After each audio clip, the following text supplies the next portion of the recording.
The time is now 9 a.m. on July 22nd, 2025. My name is Cole Hancock, a reimbursement analyst for acute care services in the Provider Finance Department at HHSC. With me at the table is Jacob Whitefield from Hospital Rates in the Provider Finance Department at HHSC. Other HHSC staff and members of the public are also present at this hearing. The topics that we are taking comment on today are as follows. Proposed to be effective on September 1st, 2025, the legislative review for acute care services, fetal medicine radiological services, applied behavioral analysis services, and the dental rate reallocation. We will review all comments and additional information received today. Updates and final rates will be published in a provider notification on the TMHP website. If the proposed rates are approved, reimbursement payment rates for the topics listed will change on the specified effective date. If claims submitted for services provided on or after the effective date are paid using prior rates, the claims processing contractor will reprocess those claims and either make supplemental payments to providers or deduct overpayments from future payments. Implementation of all fees will depend on approval to proceed from executive management. If no significant negative comments are received and approval is granted by executive management, HHSC will instruct the claims processing contractor to implement the rates. If significant negative comments are received, HHSC Provider Finance will summarize concerns and present alternatives for executive decision. Our next speaker will be Dr. Armin Alifiendik.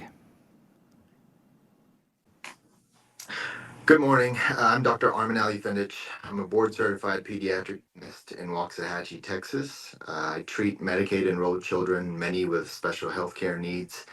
I speak today on behalf of the Texas Dental Association, the TDA, regarding the Texas Health and Human Services Commission's proposed changes to Medicaid dental reimbursement rates. During the recent regular legislative session, TDA worked with lawmakers and stakeholders to secure Rider 39 in the HHSC budget. This rider directs HHSC to 1. Restore reimbursement rates for all Medicaid dental procedure codes, excluding the unbundled first dental home codes, to the February 28, 2025 level. It also implements a uniform rate increase for 48 key dental procedure codes, supporting the full scope of dental care for Medicaid patients, including diagnostic, radiographic, preventive, restorative, surgical, and supplemental services. These changes are essential to improving dentist participation and ensuring access to quality dental care for vulnerable children. The proposed rate increases are for the benefit of the entire Medicaid dental program. According to estimates from HHSC provided to lawmakers during the 89th legislative session, Rider 39 allocates an estimated $146,277,546 in combined state and federal funds for this purpose. Yet, the rate hearing packet does not clearly show whether these funds were fully applied. TDA respectfully requests that HHSC provide a clear explanation of its rate-setting methodology to confirm full implementation of Rider 39. TDA also supports the proposed increase for the First Dental Home Program, which benefits children aged 6 to 35 months. The new total reimbursement of $145.16 for FH visits is also a welcome improvement. However, further action is needed. Sedation and anesthesia reimbursement remains inadequate. The TDA supports aligning rates for code D9222, D9223, D9230, and D9248 to the 40th percentile of 2025 dental fees. Without this, dental anesthesiologists won't participate in the program, leaving many children without access to essential care. In closing, TDA urges HHSC to fully implement Rider 39's funding and address sedation and anesthesia reimbursement gaps.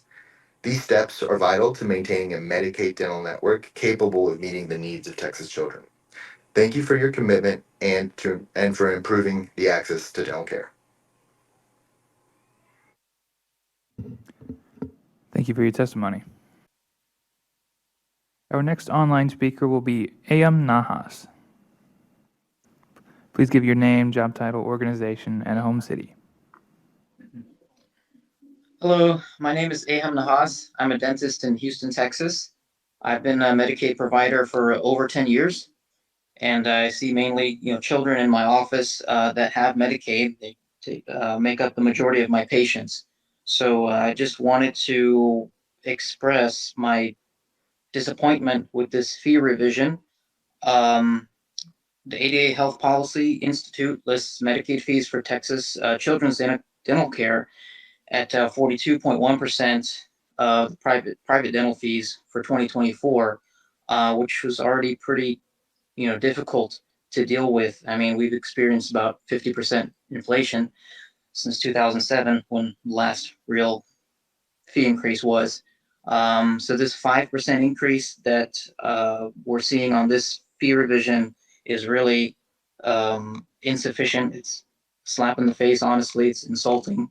Does not account for all the increased costs that we have suffered.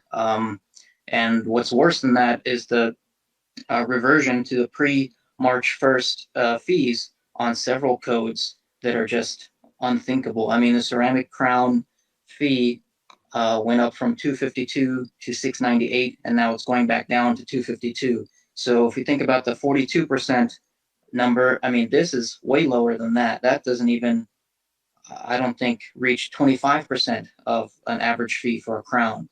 So there's no way that dentists are able to cover their overhead to be able to offer that procedure to their patients. I understand that the porcelain fused to metal crown code increased slightly, but this is just, to me, just does not make any sense. I mean, to force us to use noble metal when gold is at an all-time high, it's just a waste of taxpayer money. It's not logical.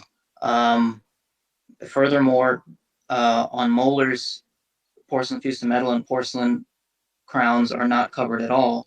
And then high noble metal, the fee for that code actually went down again at a time when gold is an all-time high. I understand there's limitations to the budget, but telling us that we have to use gold and high noble metals does not make any sense. That's not a budget issue. That's just a common sense issue. So, and then the fee for surgical extractions has also been reduced.